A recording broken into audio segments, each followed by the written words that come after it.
आपण कायनेमॅटिक्स मध्ये काल 1D मोशन स्टार्ट तर आपण म्हणतो motion along a straight line. काल आपण पाहिलं फ्रेम ऑफ रेफरन्स. ठीक आहे.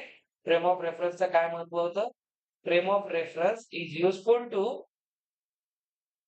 Determine the position of any particle or object.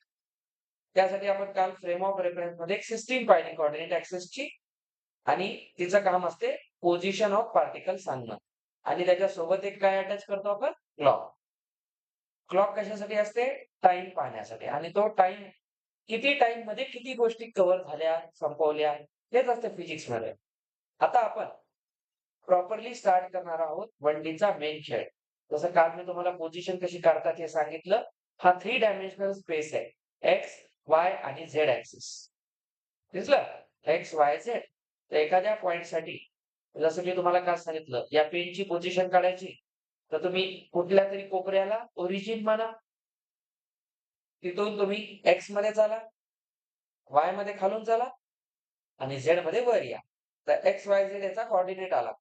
जर मी याला फक्त या फरशीपुरतं पाहिलं, आता या टेबल पुरतं पाहिलं, टेबल आता रूम नाही. तर ह्याचा आता एक्स ऍक्सिस आणि वाय ऍक्सिसच आहे. दिसला? म्हणजे हा 2D प्लेन आहे. रूम काय आहे? 3D प्लेन आहे. आता पेनची पोझिशन कशी काढणार? सर मी या कोपऱ्याला 0 मानणार. 0 मध्ये मी एक्स आलो. मला ह्याची पोझिशन काढायची लीफची. इथून 0. 0 मधून मी समजा एक्स ऍक्सिस मध्ये एवढा आलो आणि वाय मध्ये आलो. मला झेड मध्ये जायचं काम पडलं का? नाही. झेड मध्ये केव्हा जातात? 3D स्पेस मध्ये. आपण 2D मध्ये आहोत आता. टेबल म्हणजे 2D. हा स्क्रीन 2D आहे. कळलं? ही रूम 3D आहे. या पद्धतीने आपण फ्रेम ऑफ रेफरन्स पाहतो.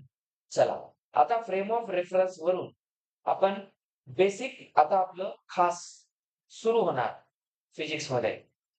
Concept is rest and motion.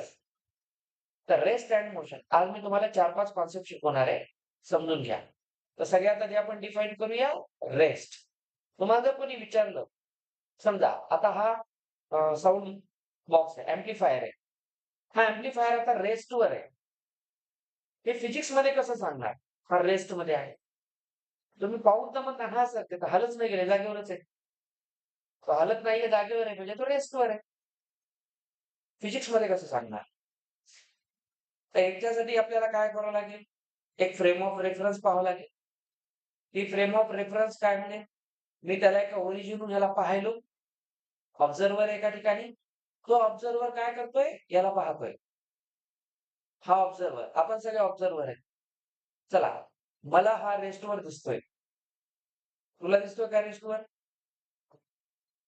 हा रेस्टवर दिसतोय की नाही? तुला? तुला? कशामुळं? आपण ऑब्झर्व्हर आहे. आपण सगळे एकाच रेफरन्स फ्रेममध्ये आहे. आपल्या दृष्टीने बघा, when a body does not change its position. त्याची पोझिशन बदलायली का आता? नाही. तसा हा पेन पोझिशन बदलायली. आता आपल्या प्रत्येकाला पाहताना कळेल की याची पोझिशन बदलत आहे.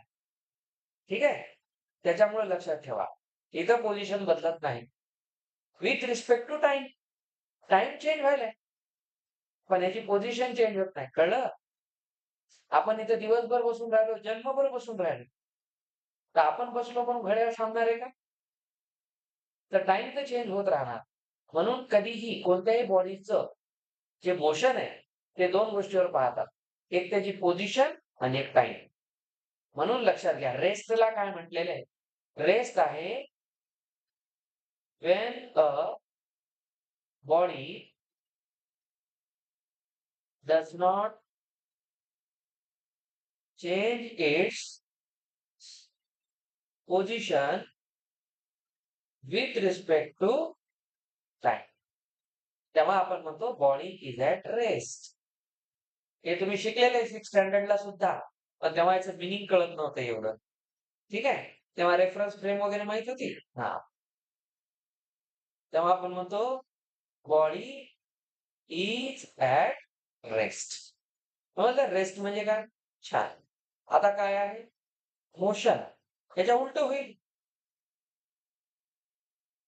ठीक आहे. सराउंडिंगच्या रिस्पेक्ट मध्ये पोझिशन बदलणं असते हा. सराउंडिंग आणि टाइम. सराउंडिंग म्हणजेच कोण? रेफरन्स फ्रेम आणि टाइम. सांगा काय होईल?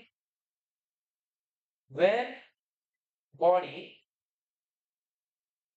changes its position, बघा, position with respect to surroundings and with respect to time. टाइमही बदलतोय, सराउंडिंग बदल. फॉर एक्झाम्पल, बघा, motion is a relative term. काल सांगितलं एक्झाम्पल, आपण गाडीत बसून चाललो. गाडीत बसून चाललो तर आपल्याला रस्ते मोशन मध्ये दिसतात, झाडं मोशन मध्ये दिसतात. पण त्या झाडाजवळ उभा असलेल्या माणसाला ते रेस्ट मध्ये दिसतात. तर का? त्याची सराउंडिंग वेगळी, आपली सराउंडिंग वेगळी. सराउंडिंग म्हणजे रेफरन्स फ्रेम. तर आपली रेफरन्स फ्रेम व्हेकल आहे, त्याची रेफरन्स फ्रेम अर्थ आहे. जेव्हा माणूस जमिनीवर उभा आहे बाकी कुठल्या ह्याच्यात बसलेला नाही, तेव्हा त्याची रेफरन्स फ्रेम अर्थ असते. आता आपल्या चौघांची रेफरन्स फ्रेम काय? अर्थ आहे. रूम म्हणजे कोण? अर्थ. ठीक आहे, आपण अर्थवर आहे. आता आपली रूम मोशन मध्ये आहे का? नाही. तुम्हाला माहितीये, बुलेट ट्रेन मध्ये चाललोय समजा आपण जपान किंवा चायनाच्या, लवकरच भारताच्या पण जाऊ, मुंबई अहमदाबाद. बुलेट ट्रेन मध्ये चाललोय आपण. त्याची स्पीड आहे पर आवर 600 किलोमीटर. त्याच्यात तुम्ही बसलात, दारं खिडक्या सगळं बंद आहे. तुम्ही डोळे लावून बसलात. तुम्हाला वाटते मी रेस्टवरच आहे. पण ऍक्च्युली ट्रेन जात आहे 600 किलोमीटर पर आवर. त्या ट्रेनच्या बाहेर जो माणूस उभा आहे, त्याला तर ती ट्रेन निघूनही गेल्यासारखी दिसते. म्हणजे त्याला ती ट्रेन मोशन मध्ये दिसते. पण आपण जर मध्ये बसलेले असू तर आपल्याला ती रेस्टवरच दिसते. का बरं? आपली रेफरन्स फ्रेम स्वतः ती ट्रेन आहे. जो बाहेर उभा होता त्याची रेफरन्स फ्रेम अर्थ आहे. तर त्याच्या म्हणून विथ रिस्पेक्ट टू सराउंडिंगचं मिनिंग काय? सराउंडिंग म्हणजे reference frame, FOR, frame of reference, आणि टाइम म्हणजे क्लॉक. मागच्या स्टेटमेंटला इथे जस्टिफाय केलेलं आहे. तेव्हा आपण म्हणतो, so body is in motion. आलं लक्षात? तर रेस्ट आणि मोशनचा हा कॉन्सेप्ट असतो. आता आपण मोशनचे क्लासिफिकेशन कालच पाहिले. 1D motion, 2D motion, 3D motion. ते आता डबल नाही करत. 1D मोशन काय असेल? मी कालच सांगितलं, चला एकदा करू. 1D motion. 1D मोशनला काय म्हणतात? स्ट्रेट लाईन मोशन, किंवा एक नाव दिलं होतं काल, रेक्टिलिनियर मोशन. आठवते? Rectilinear motion. त्याचा ग्राफ काय असतो? एक स्ट्रेट लाईन. अथवा हा आहे एक्स, हा निगेटिव्ह एक्स. समजलं? इथं कोण आहे? ओरिजिन. इथं ऑब्झर्वर असतो. ओरिजिन पासून एखादी बॉडी इथून एवढं चालली तर ती एक्स डिस्टन्सच चाललेली असेल. डिस्टन्सचा अर्थ काय? Positive only. Mod mod mod असतो. तर इकडेही प्लस, इकडेही प्लसच राहणार डिस्टन्स. इथून इकडे चाललं तर हे पण डिस्टन्स किती आहे? एक्सच आहे ना. तर हे झालं 1D motion along a straight line only. दुसरं कोणतं आहे? 2D motion. 2D मोशन कालच सांगितलं, एक असतो वाय ऍक्सिस, एक असतो एक्स ऍक्सिस. आणि एखाद्या पार्टिकलची पोझिशन काढायची तर ओरिजिन पासून आधी काय करणार आपण? एक्स मध्ये काही डिस्टन्स चालणार, एक्स मध्ये, त्यानंतर वाय मध्ये, वाय मध्ये चालणार. म्हणजे बघा, एक्स आणि वाय मध्ये चालणार. तर याचा अर्थ तुम्ही याला डायरेक्ट एका वेक्टरने जोडलं तर याची पोझिशन आहे ती काय असेल? X comma y. आत्ताच केलं आपण ट्रिग्नोमेट्री मध्ये. हा एक्स ऍक्सिस, हा वाय ऍक्सिस, हा negative x axis, negative Y axis. 1 0 0 1 -1 0 0 -1 360. कळलं? ट्रिग्नोमेट्री काय शिकावं लागते? पुढं वेक्टर शिकायचंय. हा राईट अँगल ट्रायंगल आहे, दिसते? हे कसं काढतात? पायथागोरसने. हा एक्स, हा वाय, हा आर. मी आता ए, बी आणि आर लिहिलं होतं आठवा ट्रिग्नोमेट्रिक. साइन काय असेल? सामने वाला हायपोटेन्यूज. अँगल इथे आहे. y is to r sine, x is to r. बघा एक्स ऍक्सिसला कॉस असतो आणि y कोऑर्डिनेटला साइन असतो त्याच्यामुळं. हे 2D मोशन आहे. आणि 3D मोशन एक असेल x, एक y आणि एक z. 3 असतील. ओके. तर हा कोण आहे? y, हा x आणि हा z. एक गोष्ट समजून घ्या. जर मी याला असं एक्सटेंड केलं, याला इकडे एक्सटेंड केलं आणि याला इकडे एक्सटेंड केलं, तर काय होते सर? एक जादू होते. याला आपण म्हणतो निगेटिव्ह एक्स, याला म्हणतो निगेटिव्ह वाय आणि याला म्हणतो निगेटिव्ह झेड. आता मला जर एखाद्या पार्टिकलची पोझिशन काढायची आहे, तर मी आधी काय करणार? एक्स मध्ये चालणार, मग वाय मध्ये थोडं चालणार, एक्सही चाललो, वाय पण चाललो आणि झेड मध्ये पण चाललो. झेड मध्ये मी इथून पाहिलो, कळलं? वाय मध्ये मी इकडून पाहिलो आणि एक्स मध्ये खालून वर पाहिलो. याला जोडणारा जो पोझिशन वेक्टर आहे तो असा असेल की नाही? ओरिजिन पासून जोडणारा हा आर. त्याचे कोऑर्डिनेट काय होतील?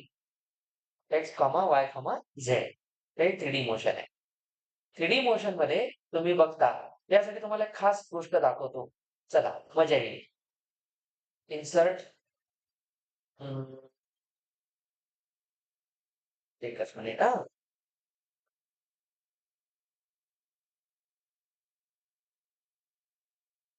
इन्सर्ट मध्ये या.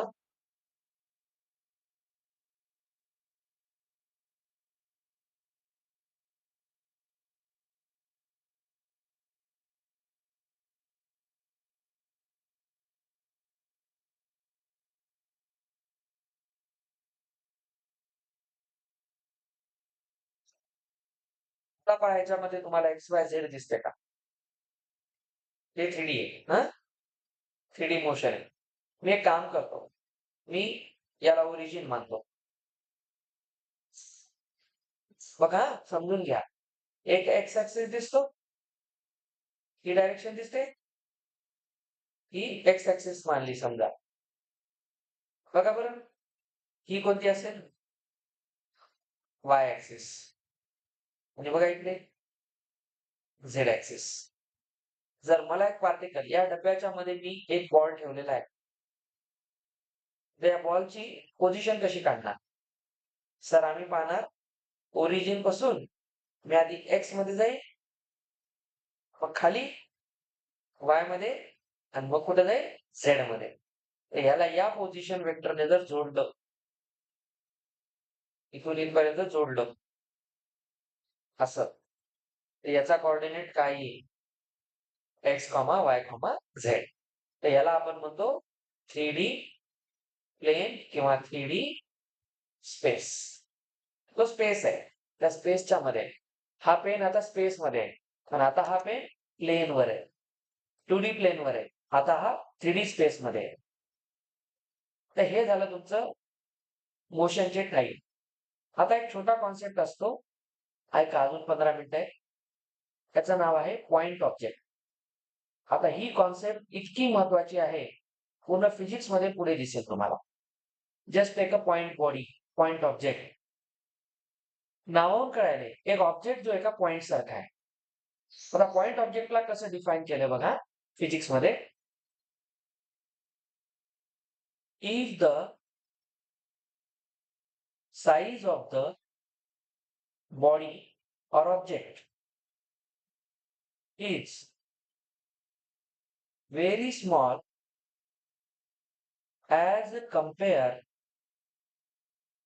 to the distance it travels, it travels in given time. दोन गोष्टी. ऑब्जेक्टची काय बघा, साईज आणि दुसरं काय बघा, डिस्टन्स. एखादी बॉडी त्याची साईज कशी असली पाहिजे, स्मॉल. पण ही साईज कम्पेअर केल्यावर कळेल स्मॉल आहे का. ठीक आहे. मी जर तुम्हाला म्हणलं हा टेबल लहान आहे का मोठा आहे, सांगता येईल का आन्सर? दुसरा टेबल आणून कम्पेअर करावं लागेल ना. त्याला डायरेक्ट लहान कसं म्हणता येत आहे? याला लहान म्हणला, जर हा लहान असेल तर याच्याहून लहान टेबल इथं आहे ना. मग हा लहान होईल का तो लहान होईल? त्या दोघांना कम्पेअर केलं तर म्हणलं हा टेबल मोठा आहे, बरोबर. पण नुसतं एकालाच म्हणालो हा मोठा आहे कोणापेक्षा. ते तेच आहे, मी म्हणालो size of the body small. Small पण कोणाच्या कंपॅरिझन मध्ये? म्हणून बघा, ऍज कम्पेअर टू, फिजिक्स शिकायलो एक ना एक वर्ड इम्पॉर्टंट असतो. कोणाच्या कंपेअर मध्ये? डिस्टन्सच्या. For example suppose this is sun, ठीक आहे, अँड दिस इज अर्थ. ही आपली अर्थ आहे. आता पहा, आपली अर्थ सनच्या भोवती फिरणार, ठीक आहे, सनच्या भोवती फिरणार. म्हणजे बघा, सन पासून तिचं डिस्टन्स खूप जास्त आहे ना. दोन गोष्टी बघा, दोन गोष्टी. सनचा सेंटर, अर्थचा सेंटर यांना जोडणारा वेक्टर, पोझिशन वेक्टर. म्हणजे हे काय झालं, डिस्टन्स. आणि हे काय झाली, साईज. अर्थची साईज तर खूप मोठी आहे सर. मग मी अर्थला पॉइंट ऑब्जेक्ट म्हणतो. तुम्ही म्हणताल असं कसं, अर्थला पॉइंट म्हणता येईल का रे? आपण तर ह्यालाही पॉइंट म्हणत नाही. म्हणू शकता का? मग अर्थला पॉइंट केव्हा म्हणू आपण? जेव्हा अर्थची साईज डिस्टन्सच्या कम्पेअर मध्ये खूप कमी आहे. अर्थची रेडियस किती आहे? अर्थची रेडियस कोणालाच माहित नाही तुम्हाला? देवा देवा देवा. अर्थची रेडियस आहे नियरली, सांगा बरं. अर्थचा डायमीटर किती आहे? 12,756. ठीक आहे, 12,756. मग त्याच्या हाफ केल्यावर म्हणजे अप्रॉक्सिमेटली 6,000 किलोमीटर. 6,000 किलोमीटर रेडियस आहे. म्हणजे ती झाली साईज. पायर स्क्वेअर केलं ना तुम्ही, पायर स्क्वेअर केलं, ती झाली सध्या त्याची साईज. आणि डिस्टन्स किती आहे सूर्यापासून त्याचं? 15 करोड किलोमीटर. आता 6,000 किलोमीटर आणि 15 करोड किलोमीटर, आहे का काय कंपॅरिझन? म्हणजे डिस्टन्सच्या रिस्पेक्ट मध्ये साईज काय झाली, स्मॉल. म्हणून अर्थला म्हणतात पॉइंट ऑब्जेक्ट. तर नुसती अर्थ पाहिली तर पॉइंट म्हणतात का? लाज वाटेल की नाही, आपण आम्ही पॉइंटच्या मध्ये राहतो, आम्ही पॉइंटवर राहतो, असं नसतं. तर इथे आपण अर्थला म्हणतो earth is a point object as compare to distance till sun. सूर्यापर्यंतचं जर डिस्टन्स आपण पाहिलं तर आपण पॉइंट ऑब्जेक्ट आहे. तर फिजिक्स मध्ये अभ्यास करणं सोपं जावं म्हणून ऑब्जेक्टला काय ट्रीट करतात, पॉइंट ऑब्जेक्ट ट्रीट करतात. कारण त्याच्यातून तुम्हाला सेंटर ऑफ मास वगैरे गोष्टी कळतात. म्हणून आपण याला पॉइंट ऑब्जेक्ट म्हणतो. चला, आता आपण एक कॉन्सेप्ट पाहणार आहोत लास्ट आजचा.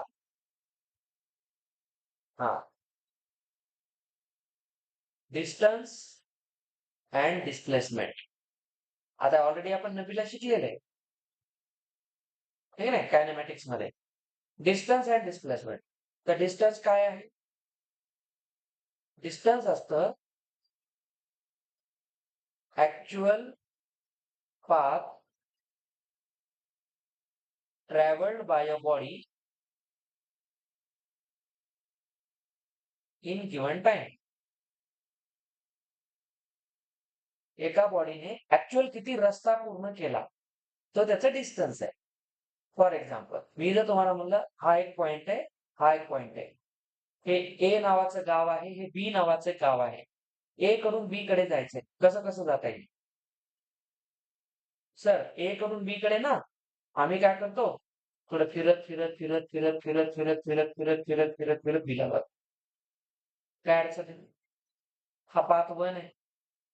मग मी जर मोजलं, कसं कसं गेलो आम्ही? सर, आम्ही आधी असं गेलो, मग इकडे, मग या डायरेक्शनला, मग इकडे, मग इकडे, इकडे, मग इकडे, मग इकडे. ऍक्च्युअल पाथ मोजला, तर ही जी व्हाईट लाईन आहे, ही ऍक्च्युअल रस्ता आहे. तो कसा कसा चालला, याला म्हणतात डिस्टन्स. आता पहा, ते ऍक्च्युअल पाथ आहे. तर ही जी व्हाईट लाईन आहे, याला आपण म्हणतो डिस्टन्स. ए टू बी मधलं डिस्टन्स असं काढलं आपण. ठीक आहे. आता आपण घेऊया डिस्प्लेसमेंट. डिस्प्लेसमेंट डिस्प्लेसमेंट असते shortest path between two points, किंवा ह्याला एक दुसरं म्हणतात the change in position with respect to time. जेव्हा बॉडीच्या पोझिशन मध्ये टाइमच्या रिस्पेक्ट मध्ये चेंज होतो, तेव्हा आपण त्याला काय म्हणतो, फक्त पोझिशन मधला चेंज. म्हणजे असं समजून घ्या, मी या खोलीतून जाताना हा इथं होता माऊस, मग खाली जाऊन वर आलो, कोणीतरी उचलून तो इथं ठेवला. मी वर आल्यावर पाहिलं तो इथे आहे. त्याची पोझिशन आधी इथं होती, इथं होती. तर मी फक्त काय पाहिलं, आधी हा कुठं होता, x1, y1 ला होता. समजलं? पोझिशन काढली मी, आणि नंतर पाहिलं हा x2, y2 ला गेला, त्याची पोझिशन. मग मी एक्स ऍक्सिस वरच जर पाहिलं, तर x1 वर होता, आता तो x2 वर गेला. त्याच्या पोझिशन मध्ये चेंज किती झाला? Final minus initial, x2 minus x1. हे झालं डिस्प्लेसमेंट. मी फक्त पोझिशनचा चेंज पाहिला. पण विचार करा, इथला माऊस इथे, ज्यानं कोणी ठेवला, त्याने कसा ठेवला असेल? त्याने मे बी असाही फिरून फिरून फिरून ठेवलेला असू शकते. म्हणजे त्याने डिस्टन्सही कव्हर केला असू शकते. ते मी पाहिलं का? नाही. किंवा त्याने सरळ असं ठेवला असेल. तर एखाद्याने जर त्याला असं ठेवलं असतं, तर हे डिस्टन्स तर वाढायलंय ना, रस्ता वाढायलाय. पण त्याने जर शॉर्टेस्ट डिस्टन्स न ठेवला असतं, तर शॉर्टेस्ट डिस्टन्स स्ट्रेट लाईन असते. म्हणून डिस्प्लेसमेंट नेहमी काय सांगतं? Shortest distance between two points, किंवा ऍक्च्युअल फिजिक्स मध्ये त्याला काय म्हणतात? Change in position with respect to time. मग आता आपण याला असं म्हणू, मला जर काढायचं असेल, विचार करून सांगा, कुठं होतो आपण? ए ला. कुठं जायचं होतं? बी ला. मी जर म्हणलं चला मला शॉर्टेस्ट पाथनं जायचंय, तर कसं जोडतात? स्ट्रेट लाईनने. तर मी ए टू बी एक स्ट्रेट लाईन काढेन. हे शॉर्टेस्ट डिस्टन्स आहे. तर एक्स इथं काय होता? x1, y1. इथे तो काय झाला? बघा, पोझिशन चेंज झाली की नाही विथ रिस्पेक्ट टू टाइम. आता पोझिशन चेंज किती आहे?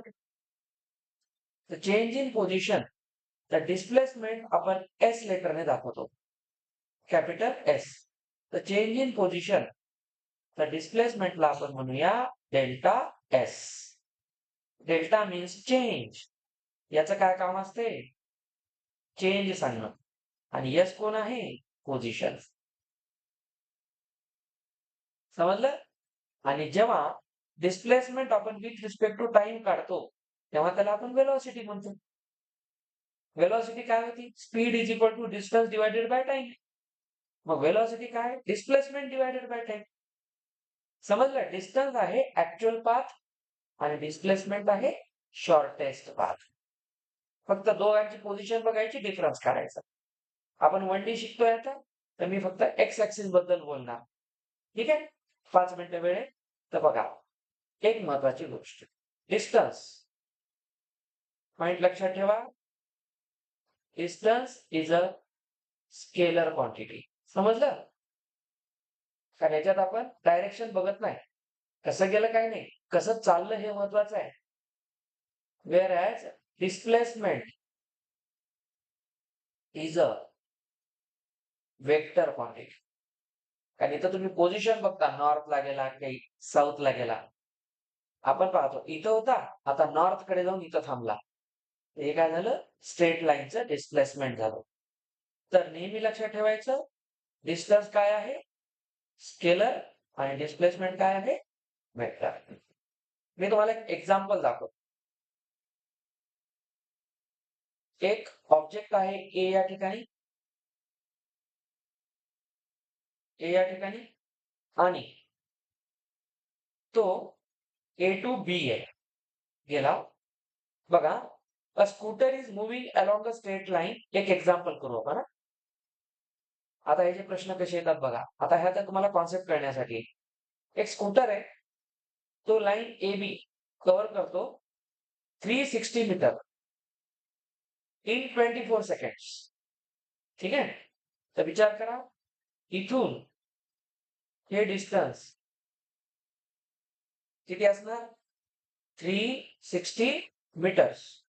इथून इथपर्यंत डिस्टन्स झालं हा इन 24 सेकंड्स. आता पहा, and return back from B to C and covers 240 meter in 18 seconds.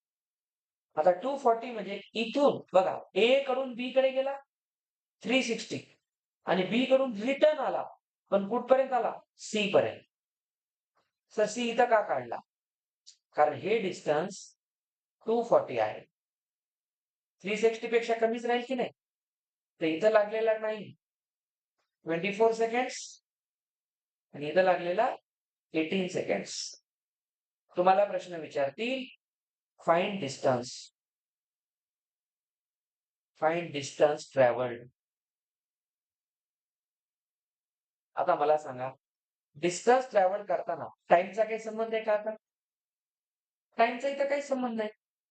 A to be गेला, डिस्टन्स म्हणजे ऍक्च्युअल पाथ. सांगा सुरू कुठून झाला? तर डिस्टन्स आपण असं काढू बघा. सर आधी तो ए टू बी गेला, मग बी टू सी गेला, आणि सी टू परत नाही, सी ला येऊन थांबला. सी पर्यंतच आहे ना याची गाडी, सी ला येऊन थांबला. तर सांगा, ए ला तर ओरिजिन मानलं, इथं झिरोवर होता. तर आधी किती गेला तो? ए टू बी म्हणजे किती गेला? 360 गेला प्लस, कारण आपण डिस्टन्स नेहमी ऍड करतो. आता याची काही तुम्हाला प्रॉपर्टी उद्या सांगतो, उद्या स्पीड वेलोसिटी पण होईल. आता सांगा, बी टू सी किती गेला? 240, म्हणजे ओव्हरऑल किती गेला? तर त्याचं डिस्टन्स ट्रॅव्हल्ड आहे 600 मीटर. पोझिशन काढा म्हणलं तर, सर पोझिशन म्हणजे बघणार, इनिशियली कुठं होता? 0वर, आणि फायनली कुठं आहे? इथं. तर हे डिस्टन्स कसं काढणार? तर 360 मधून 240 मायनस करणार. अरे बाबा, मी जर म्हणलं एवढंच सांगा ना, डिस्प्लेसमेंट आधी कुठं होता? इथं माऊस होता, आता इथे आहे.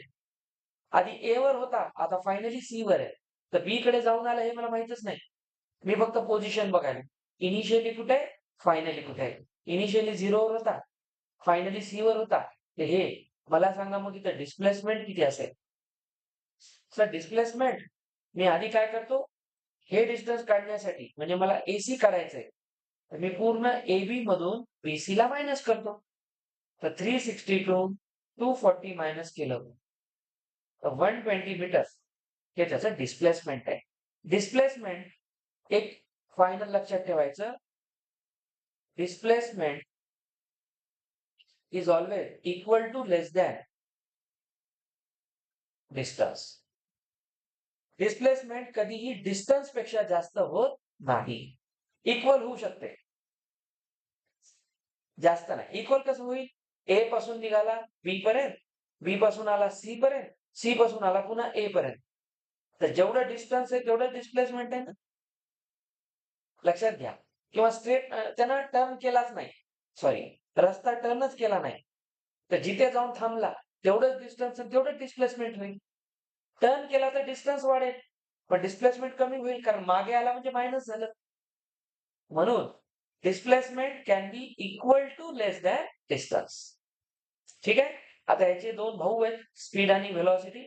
त्यांना एकत्र करून उद्या आपण ह्याला फायनल करू. चॅप्टर छोटा आहे. तुम्हाला फक्त कॉन्सेप्ट चांगल्या कळल्या पाहिजे. आता मी हे सगळं अपलोड करतो. आज पहा ट्रिग्नोमेट्री व्यवस्थित पाहून घ्या. ठीक आहे? चला थांबू आपण.